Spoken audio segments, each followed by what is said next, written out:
শুভ সন্ধ্যা। ঠিক প্রাককালে আপনাদের সঙ্গে একটা দারুণ টপিক নিয়ে আমি হয়তো জানি না আপনাদের কেমন লাগবে। সেটা হচ্ছে আজকে পশ্চিমবঙ্গের আনাচে কানাচে অলিতে গলিতে যেখানেই যান সেখানে শুধু একটি আলোচনা, সেটা হচ্ছে অন্নপূর্ণা ভান্ডার। এই অন্নপূর্ণা ভান্ডার নিয়ে মানুষ আজকে হয়তো অনেক মানুষ উপকৃত হয়েছে, অনেক মহিলারা, আবার অনেকে যারা পাননি তারাও প্রচুর সমস্যার মধ্যে আছেন। কিন্তু এই নিয়ে আমার বেশ কিছু আলোচনা আপনাদের সামনে তুলে ধরতে চাইছি। যে বিগত সরকার ভাতা দেওয়া নিয়ে অনেক বড় বড় কথা হয়েছিল, কিন্তু এই সরকারও কোনো সংশোধনের পথে না গিয়ে সেই ভাতার পিছনেই চলে গেছেন। জানি না এটা মানুষের কত বড় উপকার হয় কিনা, তবে এই নিয়ে আমার যেটা আলোচনা, আজকে দেখুন, যদি 2 কোটি মহিলাকে আপনি অন্নপূর্ণা মানে যে সুবিধা দেন, তাহলে মোটামুটি আমরা দেখতে পাচ্ছি প্রায় 60,000 কোটি টাকা প্রতি মাসে কিন্তু গভর্নমেন্টকে বেয়ার করতে হচ্ছে।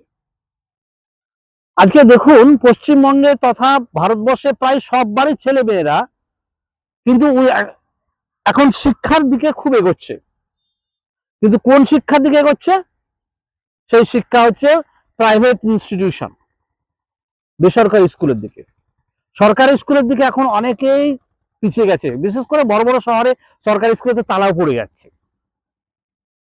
আমার এই জায়গায় একটা প্রশ্ন, যে শিক্ষার খাতে কোটি কোটি টাকা খরচা করে যদি গভর্নমেন্ট স্কুলের পরিকাঠামোকে সুন্দর করা হয়, তাহলে যে ছেলে মেয়েগুলো গ্রামগঞ্জ থেকে উঠে আসবে তারা কিন্তু আগামী দিনে দেশের একটা বড় বড় সম্পদ তৈরি হবে।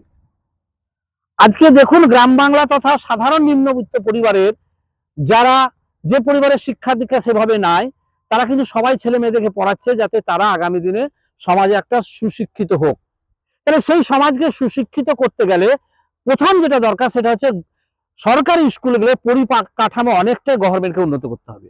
আর সরকারি স্কুলে যদি পরিকাঠামো উন্নত হয়, তাহলে আমাদের দেশ কেপ ভার্দে, মিশর, ভেনিজুয়েলা এই ধরনের ছোট ছোট দেশের মতো শিক্ষার আলো উঠে আসবে। এবং আমরা খুব দুর্ভাগ্যে, যেটা ফুটবলে আমি 2 দিন আগে বলছিলাম, ছোট দেশ, গরিব দেশ, কিন্তু তারা এত ভালো ভালো খেলছে। তাহলে সেই পরিকাঠামোটা কিন্তু আমাদের দেশে তৈরি হবে। কিন্তু আমাদের দেশ সরকার কি করছে? মানুষকে ভাতার লাইনে দাঁড় করিয়ে দিচ্ছে। আমি সরকারের কাছে আমার এটাই অনুরোধ, এই ধরনের ভাতা আমি বিরোধী বললে হয়তো আপনারা অনেকেই রেগে যাবেন, কিন্তু যদি শিক্ষার পেছনে গভর্নমেন্ট যদি কোটি কোটি টাকা খরচা করে, তাহলে আগামী দিনে আপনি আমি যারা এই ভাতা নিতে যাচ্ছি, আমাদের ছেলেরা দুধে ভাতে থাকবে। এবং আপনার ছেলে মেয়ে যখন দুর্দান্ত দারুণভাবে সফল হবে, তখন আপনি আপনার দেশ কিন্তু উন্নতি হবে। আর আপনার দেশ উন্নতি হলে আপনারা এই ভাতাটাকে ভুলে যাবেন। একটা ছোট্ট আর একটা উদাহরণ দিই। আজকে 3,000 টাকা ভাতার জন্য আমরা হয়তো লাইনে দাঁড়াচ্ছি, কিন্তু আপনি দেখুন, যে লাইনে দাঁড়াচ্ছি আমরা, সেই আমার পরিবারে আমার একটা সন্তান কিন্তু একটা প্রাইভেট স্কুলে 5,000 টাকা দিতে হচ্ছে আমাদেরকে। আর যদি ওই 3,000 টাকাতে গভর্নমেন্ট স্কুলের পরিকাঠামোটা ভালো করা হয়, তাহলে আমার 2,000 টাকা উল্টো সেভ হলো, এবং আমার সন্তানটা কিন্তু দারুণ মানুষের মতো মানুষ হলো, এবং আমার দেশ কিন্তু অনেক উন্নত হলো। আমার এটাই কথা, যে সরকারকে হাজার হাজার কোটি টাকা খরচা না করে আপনারা দয়া করে হাজার হাজার কোটি টাকা শিক্ষার খাতে দিন, সরকারি স্কুলকে আরো ডেভেলপমেন্ট করুন, তাহলে দেশ সমাজ উন্নত হবে। এই প্রসঙ্গে আমাদের সামনে আমি একটা শেষ কনক্লুশন দিচ্ছি। আজ যদি শিক্ষাটা চরম উন্নতির শিখরে চলে যায়, এই ভাতা বন্ধ করে পরিকাঠামো তৈরি করে, তাহলে একটা দারুণ জিনিস হবে। সেটা হবে কি বলেন তো? দেশ একটা সুশিক্ষায় যাবে। আর দেশ যখন সুশিক্ষায় যাবে, তখন এই দেশের মানুষ কিন্তু সঠিক সরকার চয়ন করবে। এই দেশের মানুষ কিন্তু দুর্নীতি থেকে দেশটাকে মুক্ত করতে। তাহলে যখন এই সুশিক্ষা যখন দেশে আসবে, দেশ কারাপশন মুক্ত হবে, দেশে সঠিক একটা সরকার হবে। এই ধর্ম নিয়ে বা এই দুর্নীতি নিয়ে দেশ চলবে না।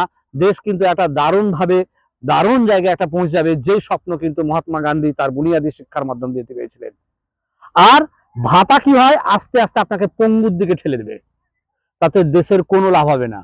আপনি 3,000 ভাতা পাচ্ছেন, আপনার প্রাইভেট স্কুলে 5,000 দিচ্ছেন। ডিসিশন আমি একাই বললে হবে না, তবে এই জাগরণ দরকার, দেশের শিক্ষার দরকার। শিক্ষা ছাড়া কোনো কিছু উন্নতি হবে না। সবাই, যদি এই প্রতিবেদন ভালো লাগে, অবশ্যই লাইক শেয়ার করে সঙ্গে থাকবেন।